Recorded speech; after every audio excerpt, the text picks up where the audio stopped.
So we're starting with a session featuring Kate Vaughan, Marianne Tone on the end, and Rita Ellison, who will discuss the psychological and personal issues, how psychological and personal issues are important when going through uncompensated surrogacy here in Australia. So I'll just introduce the panel. Kate Vaughan has worked as an infertility counsellor for 20 years and is the chair of the Australian and New Zealand Infertility Counsellors Association. She currently works as a senior community education officer at the Victorian Assisted Reproductive Treatment Authority. She has a keen interest and commitment to helping people feel comfortable and sharing their family story of third-party reproduction with their children, and runs the annual Barter Time to Tell seminar for parents. She's written the children's book, Sometimes It Takes 3 to Make a Baby, explaining information to young children. Marianne is a qualified social worker and family therapist with over 20 years experience working with individuals, couples and families in a variety of health and community settings. She spent 10 years working in a large public sector organisation, working primarily with males. This gave her the unique insight into the male experience of relationships, family issues, grief and trauma. Marianne has worked with Melbourne IVF as a council manager since 2008 and is proud to be a part of the Melbourne IVF surrogacy program team since its instigation in 2010. And Rita is a counselling psychologist and is currently manager for Monash IVF Counselling Services with over 22 years experience as a psychologist and 20 years experience working within an IVF setting.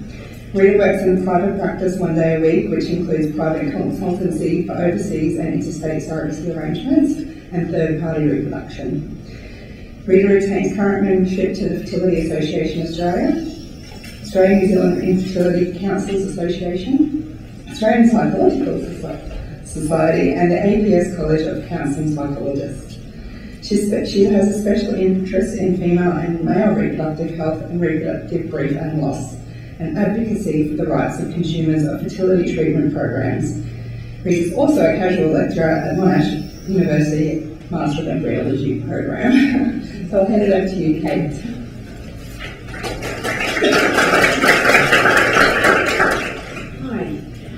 A prize for finding us up here. I thought there'd be just the 3 speakers. Well done. Can you see me over the lectern? A bit vertically challenged. I'm really excited today to be speaking to you all and really promoting the brochure that we've developed that came out 2 days ago, especially in time for this weekend. And it's really the message we want that would like to convey to you is that it is possible to find a local surrogate, and we really want to give you as much information to help you do it. And what we as counsellors are also really emphasising is that you don't want to have a one-night stand to create your baby. You want to put the effort into meaningful communication at the beginning so that the outcome is really, really positive. And I think that's why the Australian system has a real emphasis on counselling. It's to make sure that you're really comfortable and that your surrogate is really comfortable too, so that the outcome is really positive for you all, but particularly the person that you help to create together. So here's the brochure. There's one in your satchel. The first thing you need to ask yourself is whether you're emotionally ready for this. It's really important you don't jump into this straight after, often protracted, very, very grueling, difficult IVF journey. You often need a little bit of time to heal and to make sensible decisions about whether you're really ready for this and whether this is the right option for you. So for women, naturally, I imagine that you wanted to experience the pregnancy and the birth, and so it's not easy to allow someone else to do that for you. That's a big step. For partners of women, that's also difficult to give up your wife or your partner not experiencing the pregnancy together as a couple. For intended fathers, particularly gay dads, if obviously one of you isn't going to be the biological father, so that's difficult for the partner that isn't going to be. So you've got to be really ready for that and ready to embrace that. So there are a few questions to really ask yourself, whether you've given yourself the time and space to think those things through, most people don't initially feel ready, but after a bit of time, they can feel really ready to embrace this and feel really, really positive about it. Now, you've really got, in terms of finding a surrogate, it is absolutely possible to find a surrogate in Australia, and I really commend Rachel and Karen for the tremendous initiative that you've set up. I think that's going to be absolutely fantastic. But there may also be people around you that may be prepared to do this for you, but they need to know that that's what you're facing and that's what you're thinking about. And sometimes it's easier to let it to be known that that's what you're considering and then waiting to see if anyone offers, rather than it can be awkward to ask someone that really doesn't feel able to do this, or you don't want people to agree to something and then withdraw if they're feeling sort of emotionally that they should do this for you and feel pressured in. I'm not suggesting that you might pressure them, but they might feel that level of pressure. So that's one option. The other option is finding someone that you don't know. We've talked a bit about that this morning on the legal panel. It is illegal to advertise, but it is possible to use online forums as long as you do that carefully, and I won't go into that. I think we've covered that today. It's also possible, again, if you let it be known, it mightn't be someone that you know directly, but it might be someone that your friends know that may actually have already been thinking about acting as a surrogate, but don't actually know someone that needs a surrogate. So sometimes your own networks or word of mouth can actually find someone. If someone comes forward, it's important just to really take your time and talk this through. And at the back of the brochure, we've got quite a few questions to talk through. And if you have talked through all these things, when you go to your counselling appointments, really there's nothing there that they will ask you that you haven't considered. So it's much, much better if you really talk through all those issues together. Now, acknowledging that everyone's likely to feel nervous and apprehensive. It's important that neither the intended parents or the surrogate feels like they're going for a job interview. It's important that you're really honest and relaxed as much as you can be with each other, that you're not sort of presenting the best face of yourself. That is surely there are going to be cracks coming to the surface. We have to be real with each other. If you try and pretend that you're someone that you're not, that always comes through in the end. So be honest. It's also really, really important to have the tough conversations. They're really, really essential.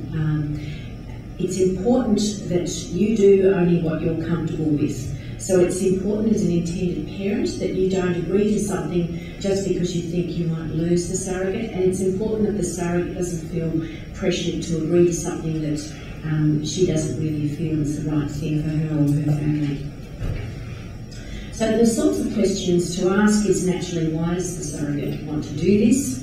A bit about her family situation and her work situation, because naturally she's going to need to have supports both at work and with her family, and if she doesn't, then that's going to be very difficult to do this for you. She needs clearly to be healthy and to be able to have a healthy pregnancy as much as possible, and you need to talk through the medical procedures. She needs to be aware of what's involved, and some women can be very well motivated but not realise what's involved in terms of going to a clinic. It's important to think about where the surrogate would give birth and what you're thinking about in the future. It's important not just to think about the baby and the pregnancy, it's important about the child as the child grows. What sort of contact are you going to have in the future? What is the child going to call the surrogate? How often would you like to see each other? And the children of the surrogate, how are they going to be involved, what impact on them? And of course it's important for both the surrogate and the intended parents to have independent legal advice. And one of the things that can really get messy and no doubt Rita and Marianne will talk about this, is if it's not clarified about what expenses will be paid. And it's also, always when talking about money, it can be a bit tricky, a bit messy, and a bit awkward, especially when this is very much an altruistic arrangement, but it is important for that to be clarified.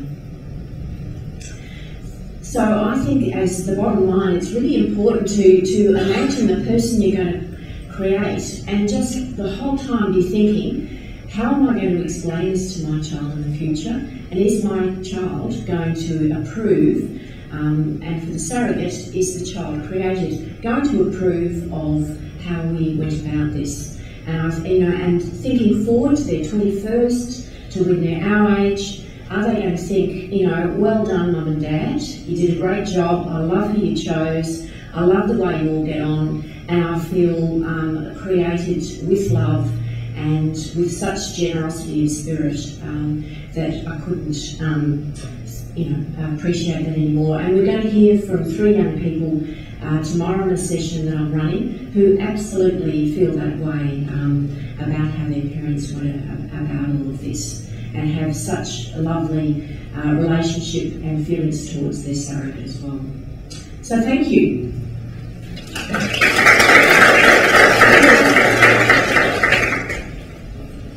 So you found a surrogate.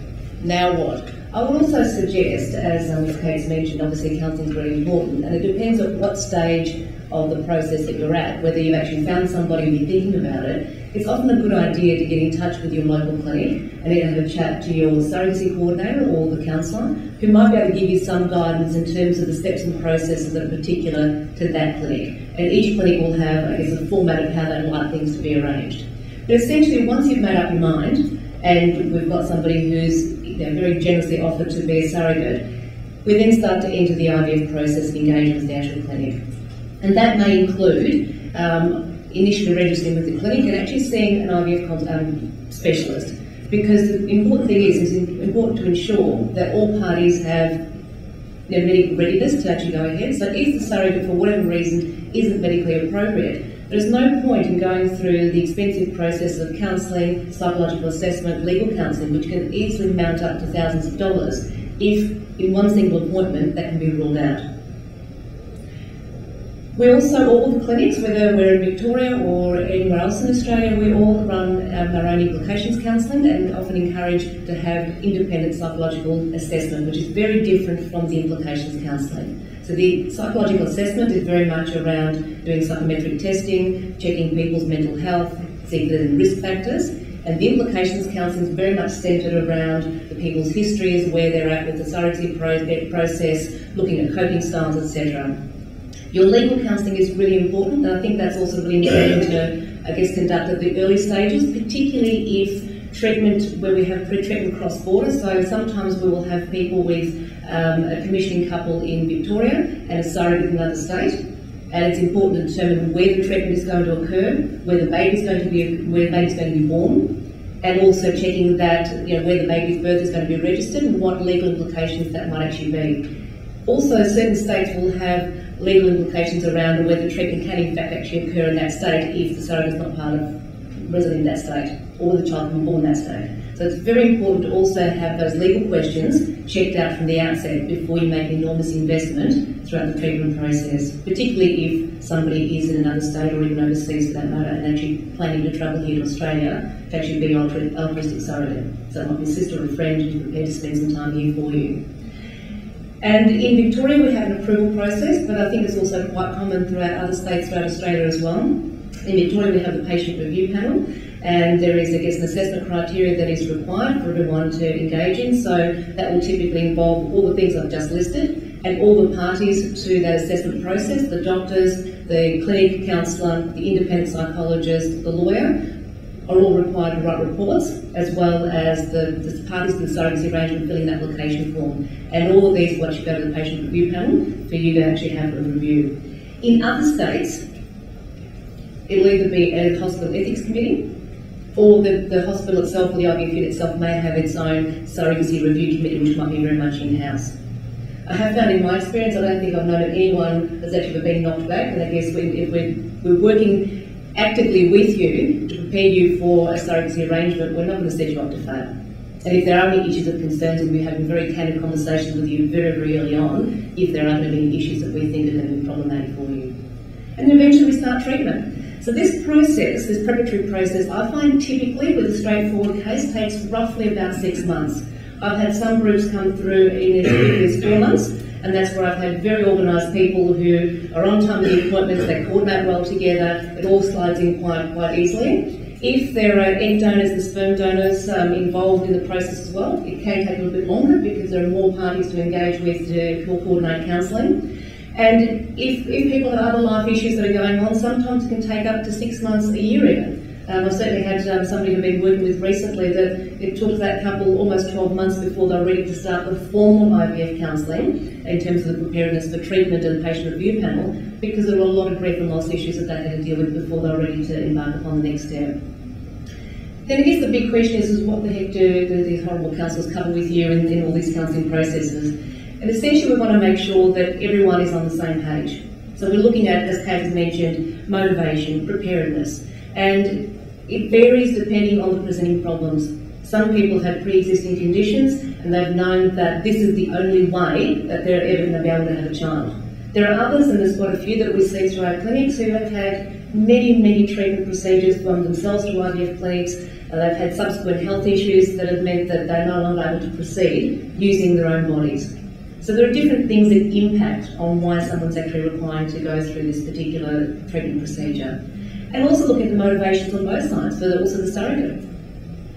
You know, what is that person aiming to get out of that? Have they completed their own family? What are their needs and desires that need to be dealt with this? And coping styles and support networks, and that's also a really important thing in managing everyone's psychological health for this process, particularly if we've got a surrogate who might be a single woman or a single mum. What sort of family support networks has she got? What happens, you know, if she's got little kids that need to be looked after? What happens if she becomes unwell? Who's going to be there to support her through that process? And if she has a partner, is the partner on board? And it's very important that the partner is on board, because that can make the whole process very challenging for everyone involved. Another really important thing is communication styles. How do you normally resolve stress and conflict in your own life with each other, as with your partners, but also with family and with friends? And if you've got two parties who are by nature fairly introverted and perhaps conflict avoidant and prefer to be quiet and not say anything, then that can make it problematic, because things might come up that could be very easily resolved in a simple conversation, but might fester and continue to fester over a long period of time and potentially blow out of proportion. Or if you've got two parties that are particularly adversarial, again, how do we manage that? So we spend a lot of time working through how do we communicate, how do we manage issues, and a whole range of, you know, what if scenarios, and looking at what kinds of risks might be present. And the risks might be if somebody's had a recent loss. You know, is it necessarily now the best time to go through this? If there's problems with the surrogate and her partner in terms of an unstable relationship, is that necessarily the best situation for that person to go through at this point in time? What are the risks of the surrogate? What are the risks of the surrogacy arrangement long term? And planning and prevention. And from our perspective, it's easy to have the conversations early on and try and uncover every single possible scenario where possible, so that if something does pop up down the track, it's not a huge surprise.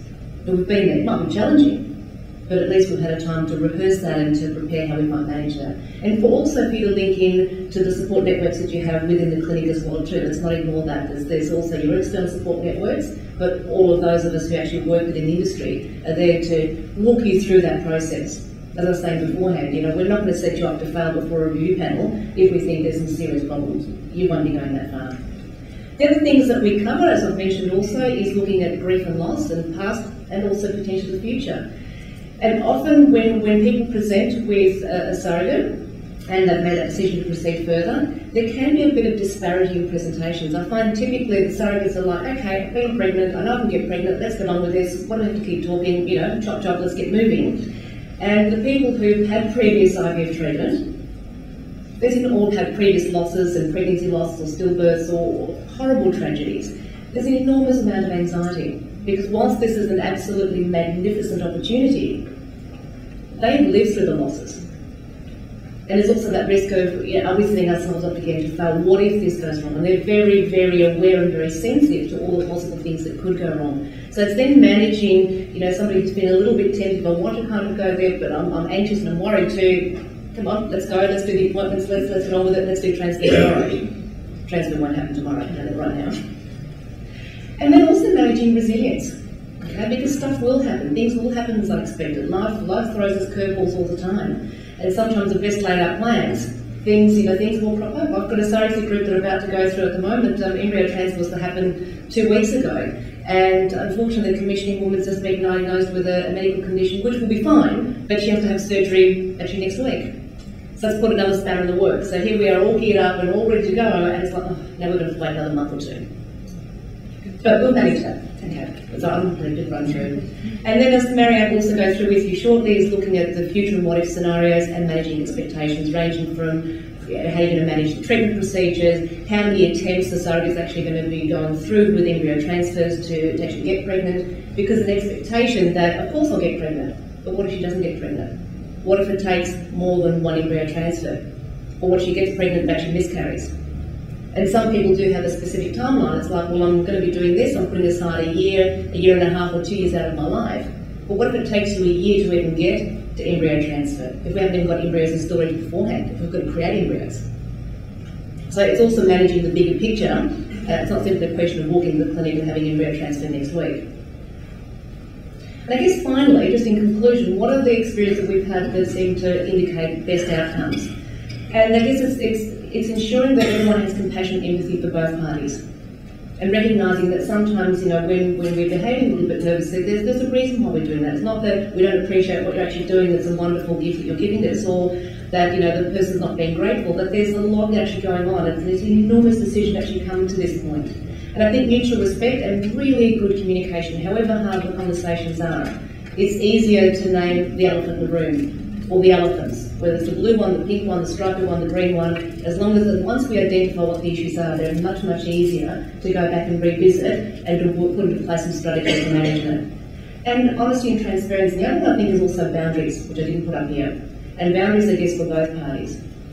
How many times will I actually do this? How many times are we as a commission couple prepared to actually go through this? Because sometimes the surrogate will say, well, come on, let's keep going. I'm going to keep doing this until we actually get an outcome.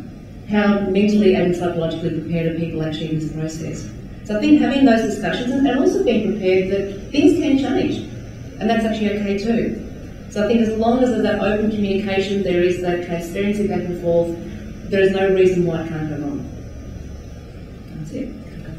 Thank you.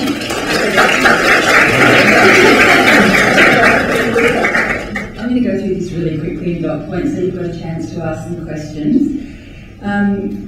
So, ready to start? We've got patient review, panel approval, and what happens next.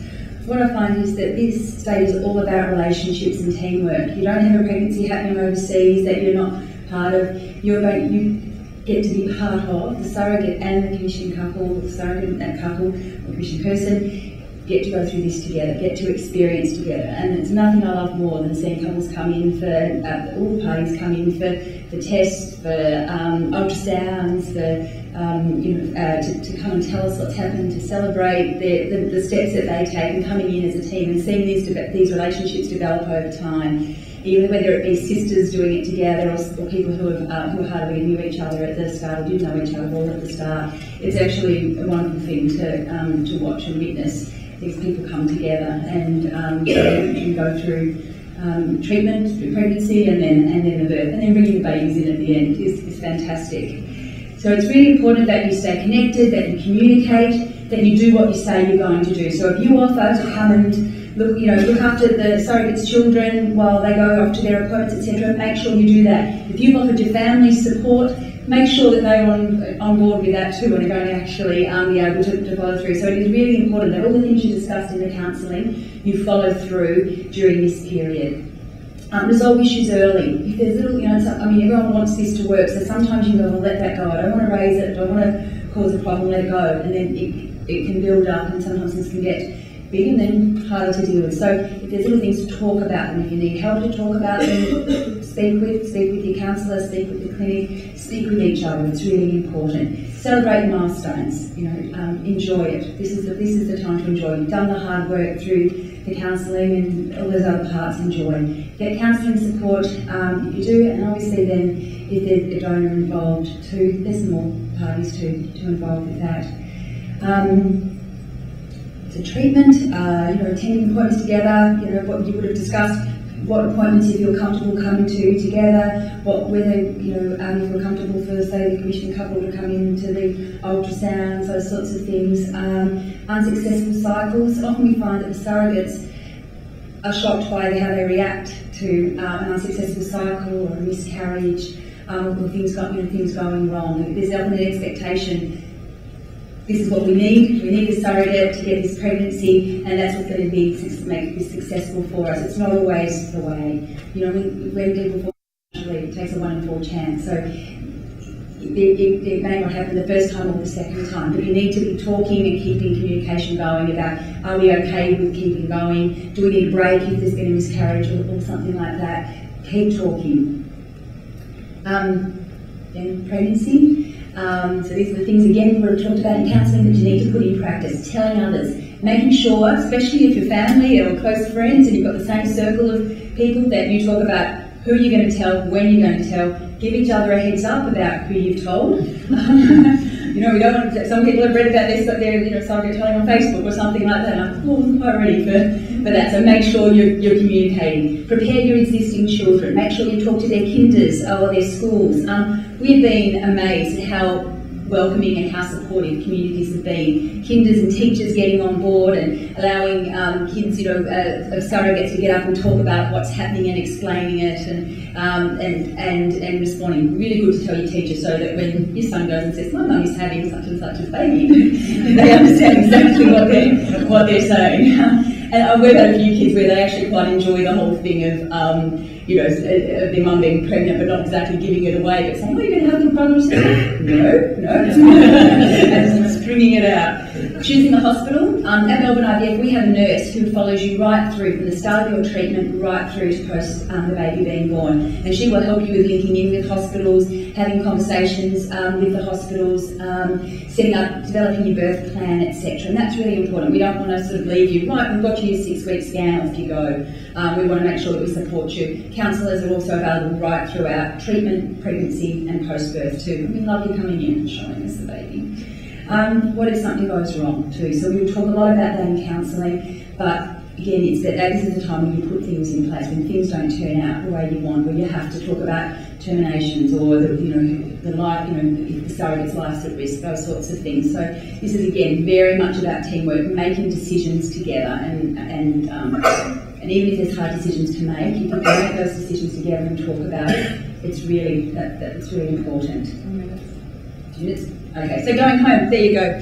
Preparing for relinquishment, talking about the initial weeks, how you want it, what contact you want. Some surrogates really want to be involved and everything. Others say, leave me alone for 2 weeks, leave me alone for a month. I'll tell you when I'm ready. I want to get back to my family and enjoy my family. So you need to have those conversations. Substitute parentage order. They go through pretty smoothly. As long as you've done, and we've had conversations with the county court and say, as long as we know the counselling's happened, PRP have approved it, nothing's gone wrong in the meantime, we're happy to approve it. So it's a pretty smooth process. Support the surrogate and family. Fish couples, don't forget about the surrogate. It's the most exciting time when you've got a baby, but this woman has done an amazing thing for you, so it's important to keep that relationship going and support them, and for your child too, you want to keep that relationship going if they're not someone that you've known prior to this. Surrogates' children too, they often really are very proud of their mum and what they've done, very interested in the child, so they need to be incorporated too. Celebrate. Yeah, that's my theory. Celebrate it. It's an amazing thing. You've done a lot of hard work and you need to celebrate that end result. There you go.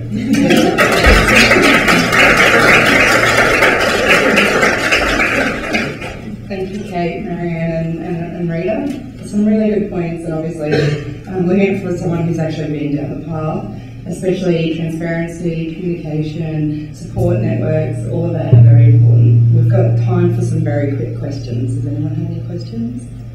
I just want to ask, is the counselling always through the clinic? So is the counselling always through the clinic? If it's through an IVF unit, usually it is, yes. And it depends on which state, because, for example, I've had some referrals from, say, South Australia, for example, and the laws in South Australia is that the people who see the counsellor who sees the surrogate cannot see the commissioning couple. And because of this very small number of clinics there's not that many people specialise in that area. So again, it's really checking which state they're actually in and what the laws and requirements are. In Victoria, usually the implications counselling is done through the clinics because the counsellors are trained and they're qualified and they're very aware of the issues.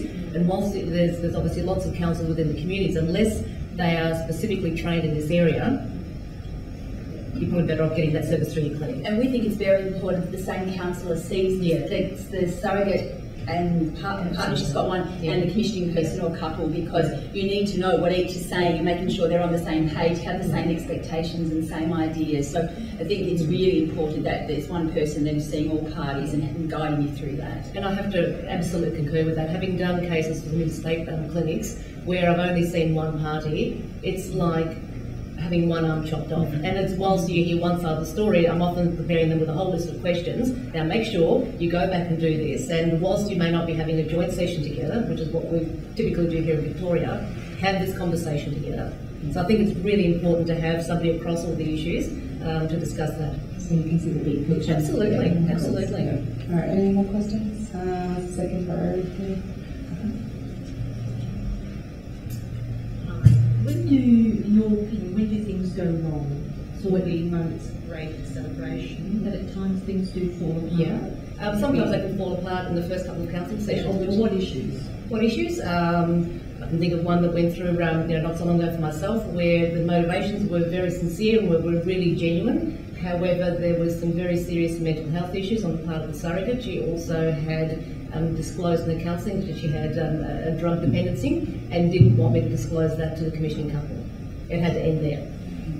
It ended right there at that point. So that's another example. But sometimes down the track in terms of communication, There's things, there's going wrong where something doesn't go according to plan, and then if you can work it together, then it's not, then things can resolve. So I think the main thing is resolving things quite quickly. If there's a difference of opinion or expectation or an idea of how things were going to go, we find that things get resolved very easily. There's very few issues that stop a surrogacy from going ahead or meaning that it's not successful. Or having relinquished control. I mean, like for example, I've had one case where the surrogate was actually interstate, and the hospital that agreed that the baby was to be born at was a particular hospital, and then halfway through the pregnancy, the surrogate's husband got a job elsewhere, and they had to move probably like another 2 hours away from where they were originally planning to go. So halfway through the pregnancy, there was an enormous crisis, inverted commas, which got resolved.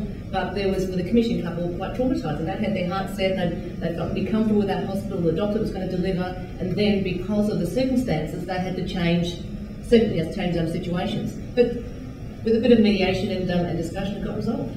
So they're often pragmatic issues, Yes. which is Yes. more easily Yes. resolved. Yes. But the one like drug and alcohol, so Yes. what other ones along that line which are the result? Expenses, Yes, that's a big one. and expectations, promising things. That's what I think most important things. If you say you're going to do something, make sure you do it. Marion's very correct, just because we've noticed that sometimes, as you said at the end, the intended parents can get caught up in their new baby and just forget about certain issues that were discussed previously. Rachel and her wonderful band of surrogates has helped VARTA develop a beautiful brochure on the ingredients of a successful relationship with the intended parents and the surrogates. It's not quite ready just yet. We're actually revamping all our surrogacy section of the VARTA website, so watch this space. It's pretty good at the moment, but it's going to be even better. So that will be up as soon as we can get it there. All right, we're out of time, so thank you so much, Kate, Rita and Marianne.